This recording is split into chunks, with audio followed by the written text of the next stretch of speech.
Hi, very good morning. I'm Dr. Janak Patel. Today we'll be talking about the topics which will be very useful to the interns and the person who is practicing in ICU or acute emergency, and also all the students and interns who can identify different types of rhythms and abnormality in rhythms in an ECG. They will be benefited. So I'll be talking about what we call as arrhythmia. Introduction to arrhythmias. So again, repeating same, if you understand well, you will remember. If you remember, you will know. If you know, you will recognize. And if you recognize, you will look for in a ECG and you will be able to identify that. And if you identify, you can prevent mortality and morbidity. So we'll be talking about what we call as an introduction in cardiac arrhythmias. So it is also called arrhythmias or dysrhythmias. So if you see more and more number of ECG, you will be able to pick up those arrhythmias more and more, because once you understand, you will be able to identify and recognize them in an ECG. So try to see as many ECG as possible and listen to the person who is explaining you. You will be able to recognize all those different types of arrhythmias. So it is called dysrhythmia or arrhythmias. So first, to identify arrhythmia, you should know what is normal, and if it is not normal, it is abnormal. And where it is abnormal, it is abnormal in origin of the pacemaker, in the rate, in the rhythm, or in the pattern of conduction. You should be able to recognize all those things. Now you can see here, if you keep your eye open, someone will say this is a parapet, and you can see this is a person, two persons are talking together. So always there is a dilemma in looking at the ECG pattern. Here also it looks like a wine glass, but if you look properly, this is also a face of two person. If you look properly, here all puppies look same, but they are different. They are different. So when you look at the ECG, see here, all this ECG looks almost alike. There is tachycardia. These are all ECG with narrow QRS complex. This is with a broad QRS complex, but they are not same. So this first one shows you a very good pattern, what we call the P wave followed by QRS complex. All are upright. QRS complex is narrow, and the rate wise it is tachycardia. So this is sinus rhythm, and P wave is upright. Now if you look here, the QRS complex is inverted, P wave is biphasic. Narrow complex, T wave in opposite direction. This is ectopic atrial tachycardia. Now if you look here, this is a narrow QRS complex, tachycardia, but P wave is just preceding a QRS complex and it is inverted. So this is junctional tachycardia. And if you look here, first here the rate is normal and suddenly there is a run of tachycardia, which is a narrow QRS complex. Hardly you can make out a P wave here because the rate is very fast. Rate is almost more than 150. So this is paroxysmal attack, and as I cannot identify, we call paroxysmal supraventricular tachycardia, or you can call as paroxysmal atrial tachycardia. And here it is a broad complex, no P wave, T wave in opposite direction. All QRS complex are identical, all QRS complex are broad, and rate wise tachycardia, so it is a ventricular rhythm showing a tachycardia, so it is ventricular tachycardia. So again, all are nearly on an ECG pattern, looks nearly same, but all are different. In each the treatment is different. Here almost you don't require any specific treatment. These are supraventricular tachycardia. This supraventricular tachycardia treatment will be different from ventricular tachycardia. So identification will help you to even decide what should be the treatment. So now we are going to what we call is a rhythm. So if the rhythm is abnormal, A means without rhythm. So if there is no normal rhythm, we call without rhythm, or that's why we call as without rhythm, or we call arrhythmias. Also it is called as a dysrhythmias. So the meaning of dysrhythmia means, so if there is a condition where the heartbeat is irregular and abnormal rhythm, you can call that as dysrhythmia or arrhythmia. So that is abnormality in the site of origin of impulse, rate, and pattern of conduction.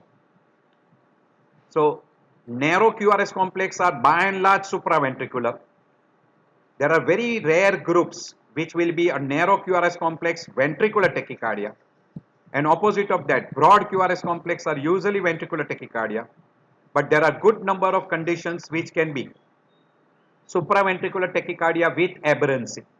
We'll be talking about that difference in a separate lecture we call as a SVT difference with aberrancy and VT. We'll be talking in a separate lecture.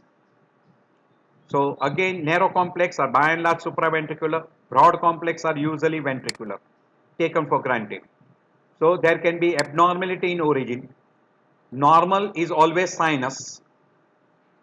If it is from atrial, nodal, or from ventricular focus or a paced rhythm, it is abnormal rhythm. If the rate is abnormal, so normal rate is between 60 to 100 per minute. But if rate is more than 100, we call tachycardia. Rate less than 60, we call bradycardia. This terminology is mainly for sinus. But for atrial, nodal, ventricular and paced rhythm, it is different. Because atrial rate is between what we call as 60 to 80 per minute, or roughly we say almost like sinus, between 60 to 100 per minute. Nodal is between 60 to 40 per minute, while ventricular is between 40 to 20 per minute. And pace rhythm will depend upon the pacemaker, what rate you are setting. So usually we use a term tachycardia, bradycardia, and in case of a ventricular, we always use the word accelerated, and in case of nodal also you can use the word accelerated, or you use the word slow rate, fast rate, etc. These are the terminology which are being utilized. So any abnormality in origin, even in sinus, if the rate is tachycardia or bradycardia, it is abnormal rhythm. While regularity wise, if it is regular or irregular, or regularly irregular or irregularly irregular, they are all abnormal rhythms. And if the pattern of transmission of electrical impulse is not from sinus node to AV node, and from AV node to bundle of His, and then to the right bundle, left bundle and Purkinje system and myocardium, then also it is an abnormal rhythm. So even the pattern of conduction we call, if it is abnormal, it is abnormal rhythm. Now, so you should know what is normal. Normal is normal sinus rhythm. What is normal sinus rhythm? When the electrical impulse is originating from SA node and it is traveling from SA node to AV node by a bundle of His, from SA node to AV node by three bundles, that is Wenckebach, Thorel and Purkinje, three bundles. Then from AV node to bundle of His, from bundle of His to right bundle and left bundle, which is going to activate the septum and then left ventricle and right ventricle. So rhythm wise it has to be regular because RR interval should be constant. Rate should be between 60 to 100 per minute, which is an intrinsic rate of an SA node. P wave has to be there before QRS complex, because if SA node conducts an impulse to AV node and it activates atrium in between, the P wave has to be there, has to be upright, has to be in the same direction of QRS complex.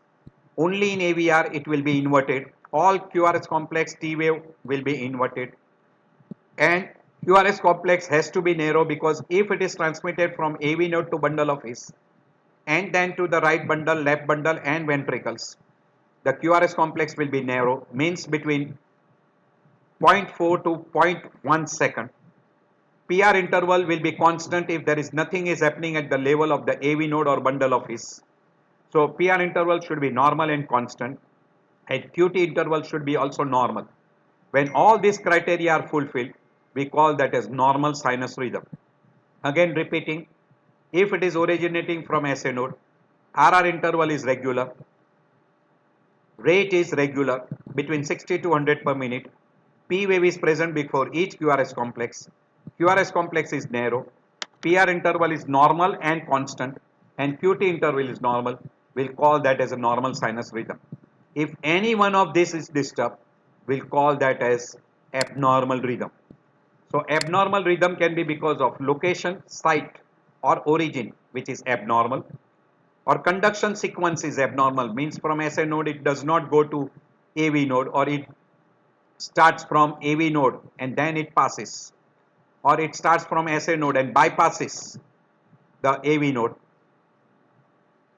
or because of this abnormal rhythm, the hemodynamic is abnormal. So it can be stable or it can be unstable.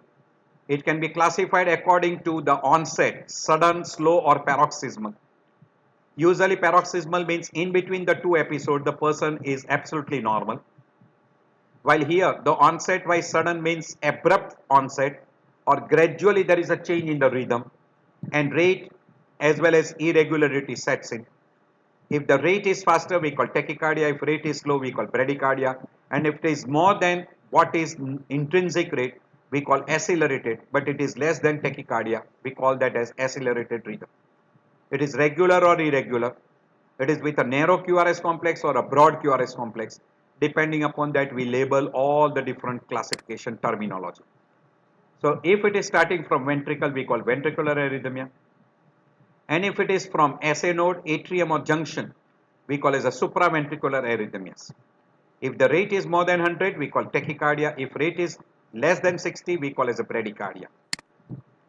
And if the hemodynamic is changing, we'll call that as stable and unstable. And depending upon the onset, acute, chronic, paroxysmal or slow onset. So arrhythmia can be classified into another way by ectopic focus, which is initiating the rhythm. So that is called ectopic arrhythmias. Well, if it starts from a normal focus, that is SA node, we call as a normotropic arrhythmias, which can be sinus tachycardia, sinus bradycardia, sinus arrhythmias. And if it is arising from SA node, but SA node function is abnormal, then we put them into one separate group, sinus node dysfunction. That can be sick sinus syndrome, sinus arrest, sinoatrial block, or sinoatrial exit block. While in ectopic arrhythmias, usually it can be because of different mechanisms. One, because of a blockage at the level of AV node or SA node. If there is a blockage at the SA node, we call it a sinoatrial block or sinoatrial exit block. And if it is at the level of the AV node, it is called AV node block. It can be incomplete heart block, it can be complete heart block. In an incomplete heart block, first degree AV block, second degree AV block, and in second degree we have got Wenckebach phenomena or Mobius type 1, and we have got a second variety we call as a Mobius type 2 with a fixed block, where it can be 2:1, 3:1, 4:1, etc. Or you can have a high grade AV block. And further, if there is a block of one of the branch, like right bundle branch block, left bundle branch block, we can be complete or incomplete. So these are all the different types of heart blocks. And if there is a complete block at the level of the AV node, we call as a third degree AV block or a complete heart block. We call as a AV node block. And if it is just below the AV node, we call as a infranodal block. So depending upon this, you label accordingly, and this you can identify only on ECG. There can be extrasystole only from atrium. We call as a atrial extrasystole. You can have an extrasystole from AV node, we call nodal extrasystole. And if this is an extrasystole from ventricle, we call as a ventricular extrasystole. And if that ends up with tachycardia, and which is for a short period, we call paroxysmal tachycardia, which can be atrial, which can be nodal, or which can be ventricular. And in a nodal, it can be re-entry tachycardia we call circus movements. WPW syndrome, which is by an abnormal pathway, which is we usually use the terminology AVRT, atrioventricular re-entry tachycardia, which is always by an abnormal pathway we call bundle of Kent, which can be present in the left ventricle connection to the left atrium or right ventricle connecting to the right atrium. And another variety we call the LGL syndrome or Lorne-Gannock-Levine syndrome, where it is usually an aberrant pathway or a re-entry in a AV node, and that gives rise to a short PR interval with narrow QRS complex, while WPW syndrome will give rise to a short PR with a broad QRS complex and delta wave on an ascending limb. And this is what we call as a paroxysmal. Usually these are re-entry tachycardias, and when it is a circus movement at the level of the AV node, we call as a AV nodal re-entry tachycardia, AVNRT. So these are the different types of tachycardia. In ventricular also, you can have a re-entry tachycardia. Different varieties of re-entry tachycardia. We'll be showing you that when we do a ventricular tachyarrhythmias. And other varieties where there is an irregular rhythm, usually that will be in a case of an atrial flutter, atrial fibrillation, and ventricular fibrillation. All these are from ectopic focus. So these are put under a separate group we call as ectopic focus, where it can be heart blocks, extrasystole, paroxysmal tachycardia, and other abnormal or miscellaneous variety of tachycardias. Now there is another way of classifying. If the focus is above the ventricle, that is from SA node, atrium, or nodal, that is AV node, up to bundle office, we call that as a supraventricular tachycardia. And if it is below that, that is from lower part of bundle office, from bundles and from ventricle, they are called ventricular tachycardias. So we have got two separate varieties depending upon the origin: supraventricular tachycardia, ventricular tachycardia. And this can be further divided into tachycardias, bradycardias, and conduction disturbances. So if it is supraventricle, we can call that as a supraventricular tachycardia, bradycardia, and abnormal conduction, which can be first degree AV block, second degree AV block, that is Wenckebach or Mobis type 1, and Mobis type 2, that is a fixed block, and complete heart block. These are supraventricular focus. While ventricle is ventricular tachycardia, ventricular bradycardia is ventricular escape rhythm, and you can have a bundle branch block, which is a right bundle or left bundle. It can be complete or incomplete, like anterior hemiblock, posterior hemiblock, or you can have a combination of right bundle branch block with anterior hemiblock, we call as a bifascicular, or right bundle branch block with posterior hemiblock, that is again a bifascicular, or if you got a right bundle branch block with anterior hemiblock with first degree AV block, it is called trifascicular block. So these are all the different varieties of arrhythmias which you can classify as supraventricular and infraventricular, and combining with tachycardia, bradycardia, and error of conduction. Origin wise, and this is type wise. And in this bradycardia, in supraventricular, you can put one more variety we call it a supraventricular tachycardias, that is 6 sinus syndrome. And this can be tachyarrhythmia or can be bradyarrhythmia. There is another we call as the SA block, sinus arrest, and in this idioventricular rhythm we can call as a ventricular escape or idioventricular rhythm. So this is sinus, atrial, or we call junctional, or we call nodal, and this is ventricular.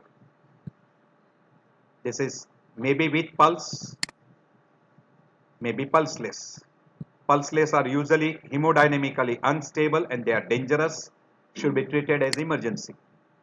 This is another variety. Ectopic focus we already shown you because in previous slides, that is from ectopic focus, maybe atrium, maybe junction, or maybe ventricular, maybe narrow complex, maybe wide complex, maybe bradycardia, maybe tachycardia, and maybe with blocks. So type wise tachycardia, bradycardia with blocks, QRS complex wise narrow and broad, from origin wise ectopic and non-ectopic focus, etc. Ectopic can be any one of this.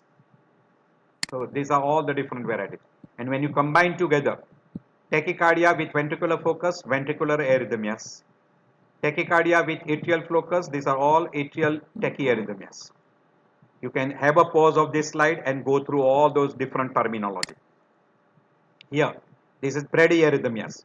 We have put all together sinus, bradycardia, sinus arrest, sick sinus syndrome, carotid sinus hypersensitivity, first degree AV block, second degree AV block, in that Mobis type 1, Mobis type 2, or Mobis type 1 we call as a Venkebeck, Mobis type 2 is we call fixed block, and complete heart block, and idioventricular rhythm. These are sinus, these are also sinus, and these are idioventricular rhythm pattern. So here the focus is ventricular, and here also the focus is from ventricle. So these are ventricular focus. So these are bradyarrhythmias due to those particular abnormalities. Here at leisure time you can go through what we have discussed before.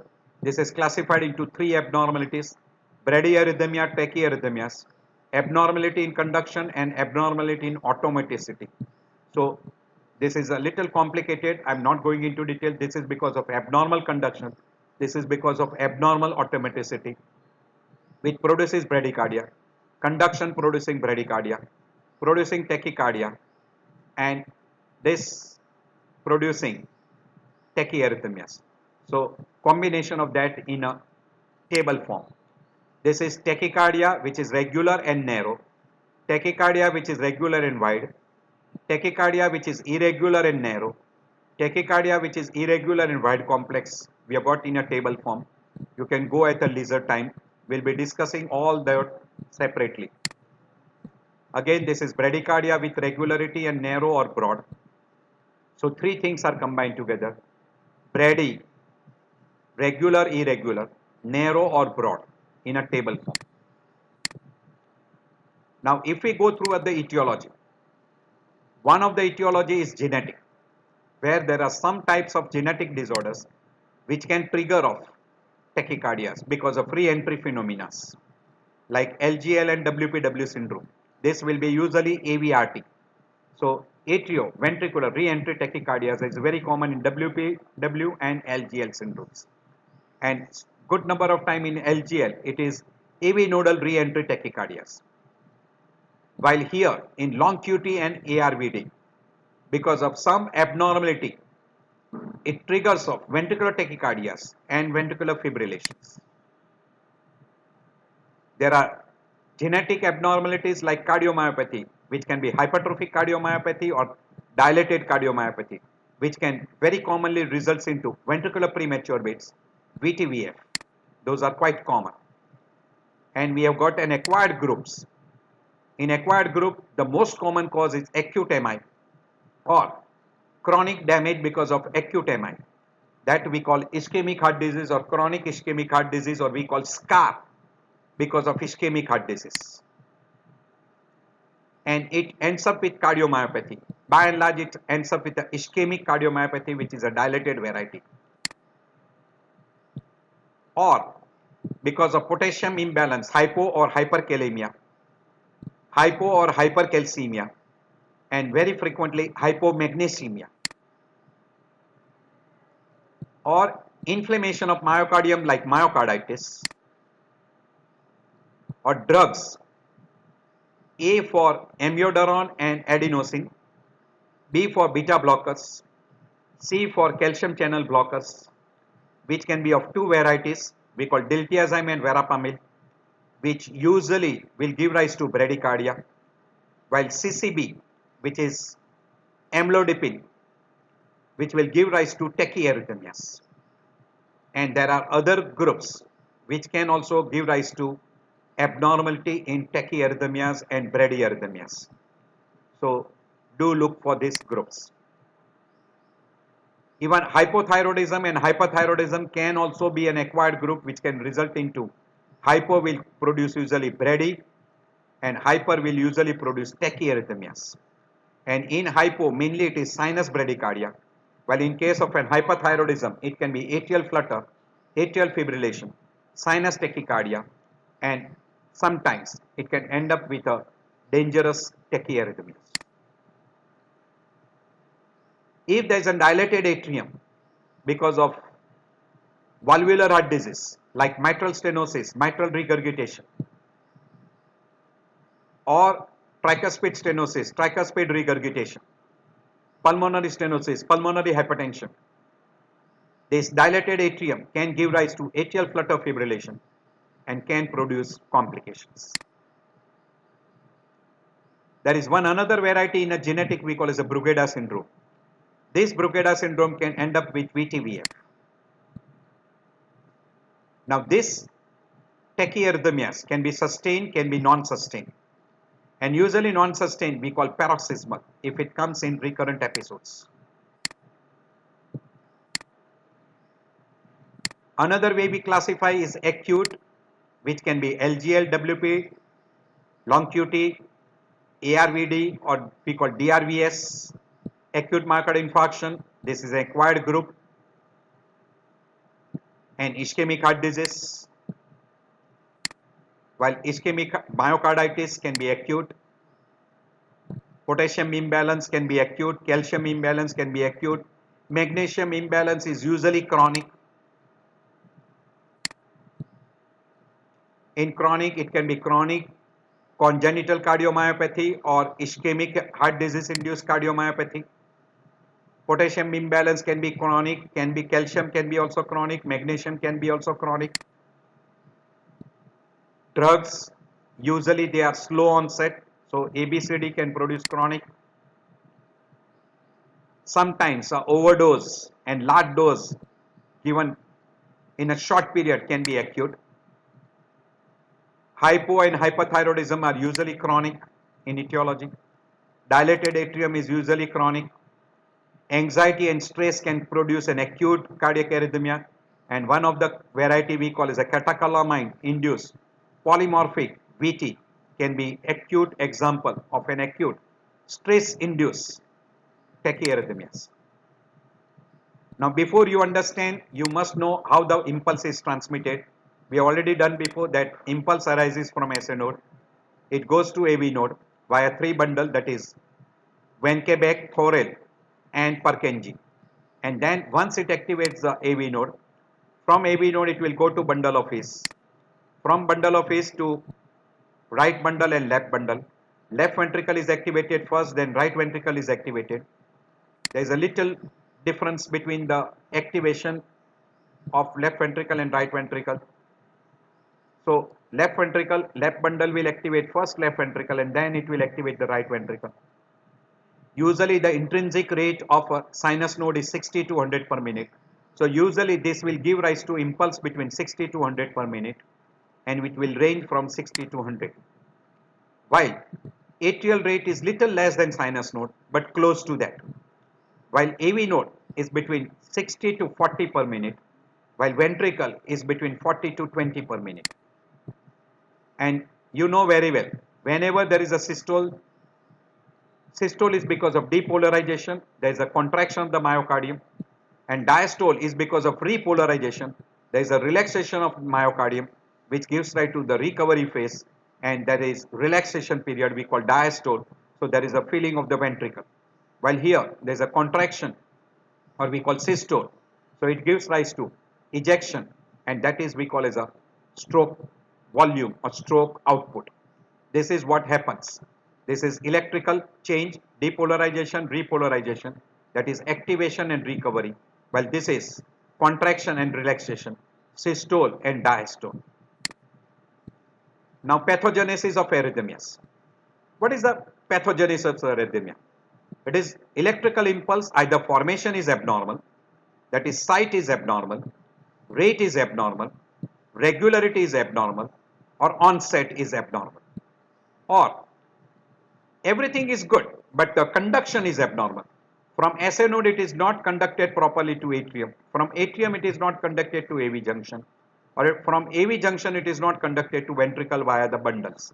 So all this can result into what we call as a pathogenesis of arrhythmia. Here I have given that origin wise, if it arises from atrium or from junction, that is AV node, or from ventricle, it is abnormal.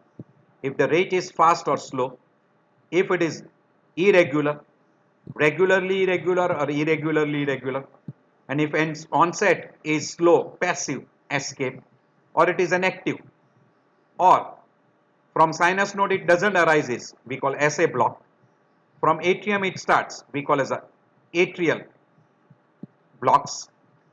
And if it is an AV junction, we call as the AV block, first degree, second degree, and in second degree we have got Van Quebec and Mobis type. And if it is a complete block, if it doesn't passes the AV node and activates the ventricle, we call as a complete heart block.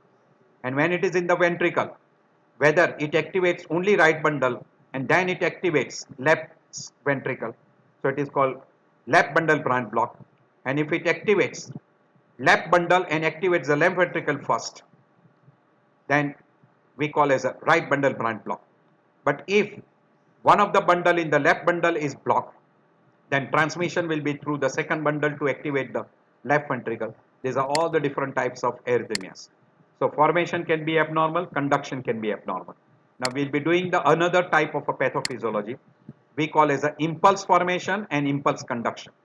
So if impulse conduction produces conduction blocks, it will be usually producing bradyarrhythmias, and if impulse re-enters again and again at a fast rate, it will produce tachyarrhythmias. So for tachyarrhythmias, there has to be re-entry phenomena, and for bradyarrhythmia, usually it is a conduction blocks if there is an abnormality in impulse conduction. While if there is an abnormal in impulse formation, usually for bradyarrhythmia, there is an abnormal automaticity in SA node which will produce bradyarrhythmias. While if there is enhanced automaticity in the form of SA node automaticity or pacemaker automaticity or abnormal automaticity, that will produce tachyarrhythmias. And if there is an abnormal triggering activity, that will also produce tachyarrhythmias. So this mechanism and re-entry mechanism will produce tachyarrhythmias. So altered impulse formation, altered transmission. Altered transmission is by re-entry, and altered impulse formation, automaticity of SA node, automaticity of the atrium or AV node or ventricle, or abnormal automaticity in any one of this will give rise to tachyarrhythmias, or there is a trigger activity. So these are the mechanisms. So do understand this. Now you can see this. Because of increase or abnormal automaticity, it can give rise to sinus tachycardia if it is in the sinus node. If it is in the atrium, it will give rise to ectopic atrial tachycardia. And if it is in the node, what we call as the AV node, we call that as a junctional tachycardia. So, and third variety, or a fourth variety we call re-entry tachyarrhythmias. That can be from AV node only. So there is a re-entry in the AV node by the slow pathway or the fast pathway. We call as the AVNRT. This is very common in LGL and other varieties. While AVRT, that is atrioventricular re-entry tachycardia, that is very common in WPW syndrome, which can be orthodromic or antidromic. That is we call as a retrograde or antigrade. Or there can be re-entry only in the atrium that will produce flutter or fibrillations. And if there is a re-entry in ventricle, it will produce re-entry ventricular tachyarrhythmias. Now what can be the clinical symptoms? One group absolutely asymptomatic. If it is paroxysmal and if it is a mild variety, usually where the tachyarrhythmias or bradyarrhythmia is not severe enough, they are usually asymptomatic and these are neglected. They can become symptomatic and they can be life-threatening. What happens in symptomatic? Whether it is tachy, brady, or there is a severe brady-like arrest, person will complain of palpitation, dyspnea, or we call shortness of breath, because of fall in blood pressure, symptom signs of pre-syncope, syncope, and sometimes person can present as a shock stage. If person has got a severe shock, can even present, and if it is prolonged, person can present as a seizures, or person can become unconscious and can remain unconscious for a longer period. While in a pre-syncope and syncope, person recovers within a very short period, that is in seconds. And if not treated, can even succumb. We call sudden cardiac death. So this can be presentation in a case of a cardiac arrhythmias. So some of the presentation like fluttering chest sensation, sweating, chest pain, lethargy, dizziness, shortness of breath, tiredness, etc. can be one of the presentation. Usually in tachycardia, there is a symptoms like dyspnea, dizziness, syncope, pre-syncope, fluttering sensation, chest pain, light headache, sudden weakness, and then person can present even as sudden cardiac death. While in a bradycardia, usually angina is a very common symptom, confusion, difficulty when exercising, dizziness, fatigue, tiredness, light headache, palpitation, shortness of breath, syncope, diaphoresis, sweating, etc. Some of the symptoms are very common in tachycardia as well as bradycardia, good number of symptoms. And bradycardia will end up with what we call as a sinus arrest and sudden cardiac death. Now, how you approach? Good medical history, physical examination, EKG is a must. If person is telling you that he is getting symptoms while doing an exercise and ECG is normal at rest, you can subject him to TMT and try to elicit arrhythmia which is elicited during exercise. Echo will be helpful to differentiate valvular heart disease, cardiomyopathy, hypertrophic cardiomyopathy, other structural heart disease, ventricular aneurysms, ischemic heart disease, etc. Presence of thrombus, presence of left atrial enlargement, pulmonary hypertension, all those can be identified by a good echo with Doppler. Biomarker will help you to identify acute from chronic. Thyroid function test will also help to identify hypothyroidism or hyperthyroidism. And electrolyte level will also tell you that is electrolyte imbalance responsible for potassium, calcium and magnesium, responsible for cardiac arrhythmias. If you can't make the diagnosis of arrhythmias, then you can subject them to the EP study. Usually good number of ECG does not give you a clue on an ECG reading what is the type of arrhythmias, and if you cannot pick up on an ECG, you can subject him to that, which will help you to find out the abnormality in sequence activation of a ventricles. If arrhythmias are paroxysmal, then person may need Holter monitoring or internal loop recorder, external loop recorder, or sometimes person may be also taking a facilities of MCOT, that is mobile cardiac outpatient telemetry. Any one of these facility can be helpful to identify paroxysmal variety. If it is a persistent, it will be picked up on an ECG. And in case of a paroxysmal variety or what called non-sustained variety, you might require a Holter, ELR, ILR, that is external loop recording, internal loop recording, or MCOT facilities. So these are the investigation which will.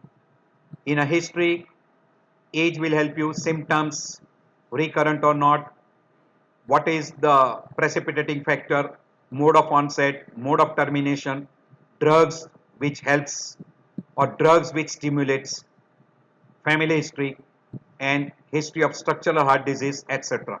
will help you. Always check for the pulse.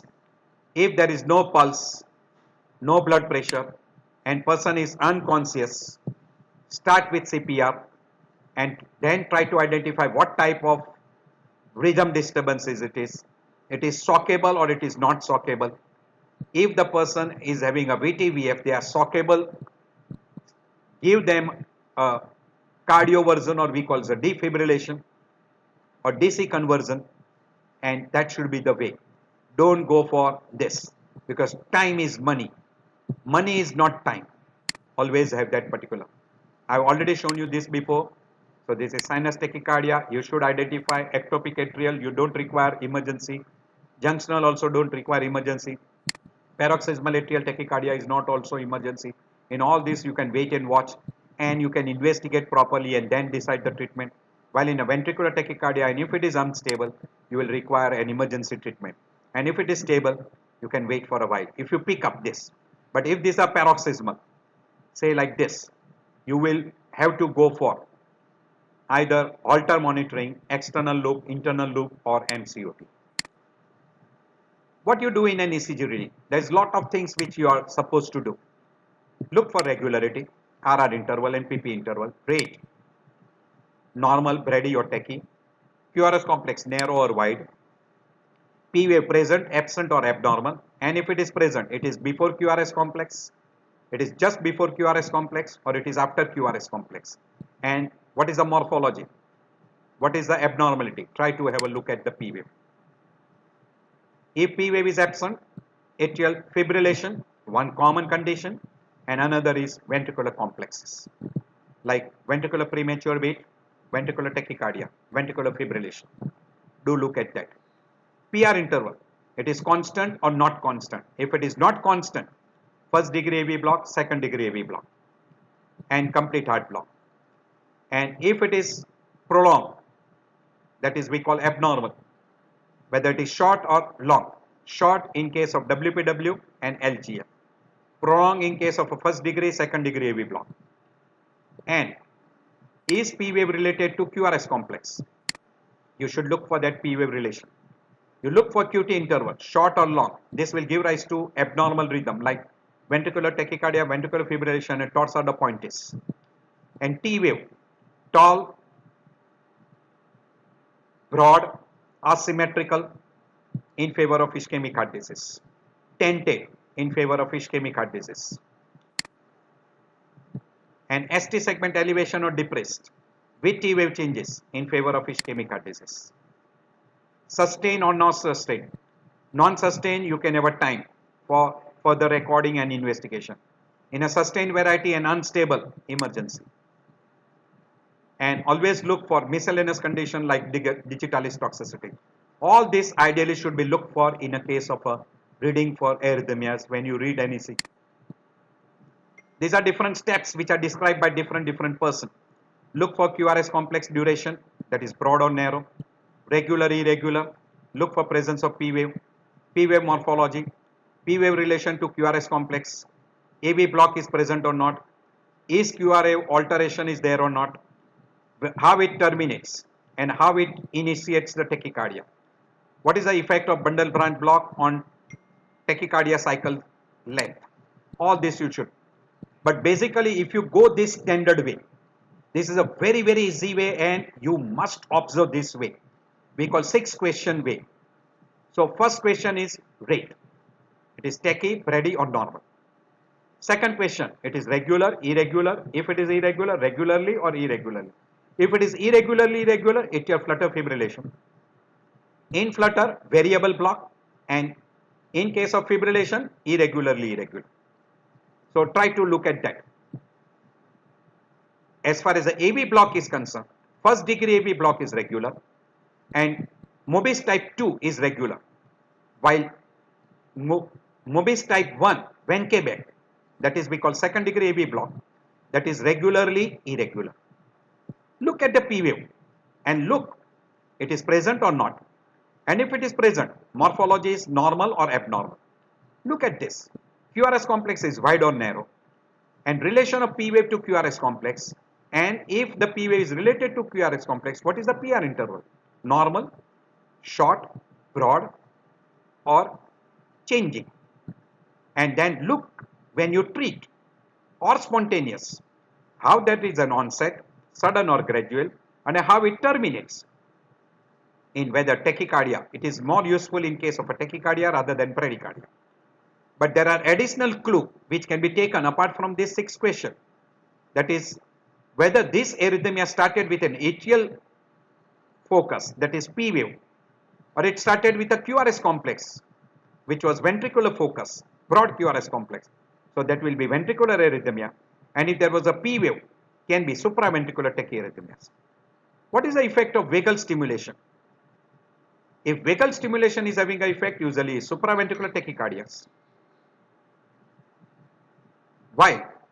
If adenosine produces response, it is supraventricular. If atropine increases the heart rate, it is supraventricular, not affecting AV node. And if it terminates with a P wave, it is supraventricular. And if it terminates with QRS complex, it is usually ventricular tachyarrhythmias. So try to follow all these 6 questions. Again, I am repeating, if you go through all these 6 questions, instead of going through all this is little tedious, but ideally this is the best, but this is shortcut. So in emergency, you can go through this and try to identify the type of arrhythmias. Now, what type of arrhythmia it is? Whether it is supraventricular, ventricular, tachycardia, bradycardia. Once you identify by these questions, because we will be dealing in detail regarding this question when we do regarding a supraventricular tachyarrhythmias, particularly that. So in that we will be discussing all this in detail. But once you diagnose, what are the treatment? Now intervention will include, if it is asymptomatic, you can wait. You may not start any treatment. Try to confirm the accurate diagnosis. If it is symptomatic, whether stable or unstable, if it is unstable, emergency. If it is stable, again you can wait. Treatment you can divide into non-surgical treatment and surgical treatment. What is non-surgical treatment? Non-surgical treatment can be drugs, like different classified drugs, antiarrhythmic drugs. We can call ABCD, or you can classify according to the Williams classification or other different classification. Or you can identify the cause which is treatable, you can treat the basic cause. Say like hypertrophic cardiomyopathy, you can treat. Valvular heart disease, you can treat accordingly. Few examples. Other variety of a non-surgical treatment is intervention cardiac, we call as ICD, CRT, that is cardiac resynchronization treatment. ICD is an intracardiac device, or you can use a pacemaker which is overdrive pacing or a rate related pacing. You can undergo what we call as a ablation therapy. We call radio frequency catheter ablation, or you can go for DC shock. All these are non-surgical, but when you treat the basic cause by doing a surgery, we call as a surgical treatment. And cardioversion is mainly for supraventricular or ventricular, that is what we call as a shockable treatment. In case of a ventricular, that is VTVF, while in a case of a supraventricular tachycardia, all can be cardioverted. So these are cardioversion treatment. This is a chart. We'll be repeating again in tachycardia. We'll be showing you in a bradycardia, etc. We'll be showing you in a wide QRS, ventricular tachyarrhythmias, and narrow QRS, supraventricular tachycardias. Also, in a wide QRS, supraventricular tachycardias, we'll be showing you this chart and we'll be discussing this chart. But I'm keeping this chart here also. Whenever you are free, just go through this chart. This is how you identify and what should be the treatment. Treatment is discussed in very short, so you can go through at leisure time. Now what can be a treatment in bradycardia? What can be treatment in case of a tachyarrhythmias? Say in a bradycardia, usually first step, stop if a person is on ABCD drugs, amiodarone, beta blocker, calcium channel blockers, and digoxin. Same thing in tachycardia. Mainly calcium channel blocker which produces tachycardia are amlodipine, and this drug should be stopped. So stop the drug which is producing tachycardias. There are some other drugs which does not belong to ABCD groups. They also produce tachycardia. We call sympathomimetic drugs like salbutamol, theophylline, etc. What you give immediately? First is give IV atropine. If it gives response, either SA node or it is because of a atrium, mainly because of a SA node. So that tells you that it is supraventricular. If it does not respond, and if it is AV node and hemodynamically unstable, temporary pacemaker followed by a permanent pacemaker. While in case of a tachyarrhythmias, if it is stable and still tachyarrhythmia is persistent, you can go for a vagal stimulation we call carotid sinus massage, or you can go for what we call as a cardioversion. There are other carotid sinus, apart from carotid sinus massage, vagal stimulation is Valsalva maneuver. That can be tried. Cardioversions are usually more common for supraventricular tachyarrhythmias, while we call as a defibrillation, or also the word cardioversion is utilized, that is for ventricular tachyarrhythmias which are unstable and ventricular fibrillation, which we call shockable. And if person who is at a risk of developing recurrent tachyarrhythmias which are life threatening, you can advise them for ICD, you can go for CRT, and you can go for radio frequency catheter ablation. These are all the treatment in general. And treatment in case of tachyarrhythmias is usually we use A, B, C, D and E is what we call as miscellaneous group. All this can be utilized as a pharmacotherapy. And you can utilize in a case of an unstable person, you can utilize this drug treatment, and you can go for ideally whenever the person is unstable, no pulse, or we call pulseless. Now we don't say ABCD, we call CAP. So C for circulation, A for airway, B for breathing. That is the usually now which is being followed in CPR, basic life support and advanced cardiac life support. So repeating again, common treatment for both cardiac arrhythmias, brady or tachy, pharmacological therapy, cardioversion, pacemaker therapy is very common for bradycardia rather than tachyarrhythmias. In tachyarrhythmias, usually pacemaker therapy is for overdrive pacing, while in a case of a bradyarrhythmias, usually it is a rate-related pacemaker. Surgical therapy is commonly for a structural heart disease and what we call as a valvular heart disease, etc. You can go for an interventional therapy like implantable cardiac defibrillators, that is ICD therapy, or you can go for a catheter ablation, we call radio frequency catheter ablation, or you can go for a cardiac resynchronization therapy, that is CRT. Any one of these therapy can be utilized. Usually these are very common for a re-entry tachycardias. This is common for re-entry tachycardias, whether it is a supraventricular or ventricular re-entry tachycardias. While these are common for what we call as a person who are at a very high risk like ARVD, or we call as a Brugada syndrome, long QT, short QT, ion channelopathies, etc. We'll be discussing all this in sudden cardiac arrest, etc. also. So here this is cardioversion, can be by this, well, because of DC shock, or can be by intracardiac device or implantable cardiac defibrillators. While pacemaker can be temporary or permanent and can be rate related or overdrive pacemakers. There is always a controversy between electrical cardioversion and pharmacological cardioversion. Both are nearly same and both are having nearly similar risk factor.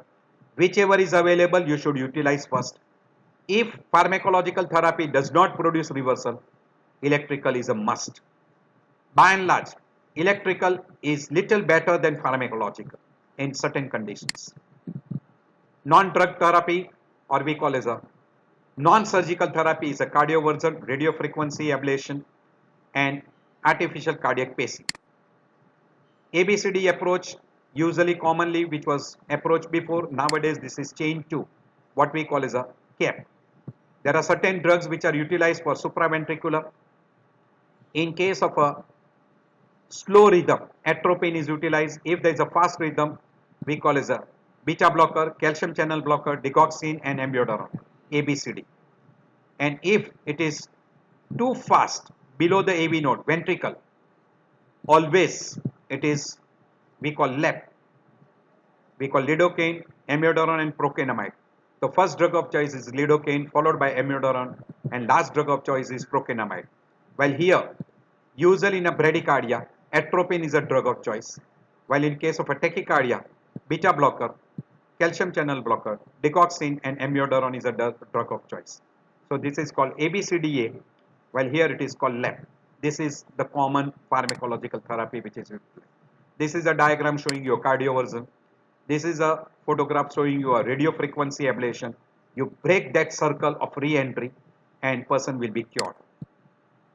And this is artificial cardiac pacing, which can be external, which is non-invasive, internal, which is invasive, and invasive can be permanent, can be temporary, and depending upon the demand pacemaker or an overdrive pacemaker, demand are usually rate driven or can be overdrive pacemaker usually used in a case of a tachyarrhythmias. This is single chamber pacing, that is atrial pacing. This is single chamber pacing, this is ventricular pacing. And when you pace atrium plus ventricle, we call AV pacing or we call sequential pacing or dual pacing. And sometimes even two ventricle are paced together, that is two ventricle plus atrium can be there sometimes. You can see here there are two wires, this is atrial and this is ventricle. So this is dual pacing or we can call sequential pacing. You can see this is in the atrium, this is in the ventricle. You can clearly see the two wires. So this is a dual pacing, very clear, and this is a pacemaker. So this is a permanent pacemaker. This is in a AP view, this is in a lateral view. In a lateral view, you can see the pacemaker here. You can see the pacemaker here. Here you can see this metallic material, and this is a pacemaker. And in this particular group of people, do not subject them to MRI because you can have a problem, because this is working, this is a electrical instruments. So keep it in mind. Here you can see again there are three wires. This is 1, this is 2, this is 3. So this is triple pacing. Is that clear? Keep it in mind. Now you can see here this is one single spike, so this is purely ventricular pacing. One single spike followed by a ventricular complex, which is a broad QRS complex, T wave in opposite direction. While here you can see one spike followed by a second spike, and then there is a broad QRS complex. So this is sequential spacing or we call dual chamber spacing, dual chamber or AV pacing. Now any arrhythmias can produce syncope, because of syncope, fall and injury. If it is very severe and persistent, it can produce shock stage, which can be unstable and can be life threatening. If it is paroxysmal and if it is irregularly irregular, it will produce thrombus formation in an atrial chamber because of stasis, and you can have a thromboembolic phenomena. Because of hypotension, person can have an angina or even an acute MI. Very frequently, repeated tachyarrhythmias can produce cardiomyopathy. We call it a tachyarrhythmia induced cardiomyopathy, and person can even have a congestive heart failure. Because of severe hypotension, person can even have unconsciousness or coma, even seizures, and person can even die because of sudden cardiac death, because person goes into what we call as asystole. I hand my lecture here. I hope this is helpful to you. We'll be following in a next lecture regarding different types of arrhythmia, that is tachyarrhythmias, bradyarrhythmias, how you differentiate supraventricular tachycardia from ventricular tachycardia, then ventricular rhythms, ventricular tachycardias, then sudden cardiac death, etc. So goodbye.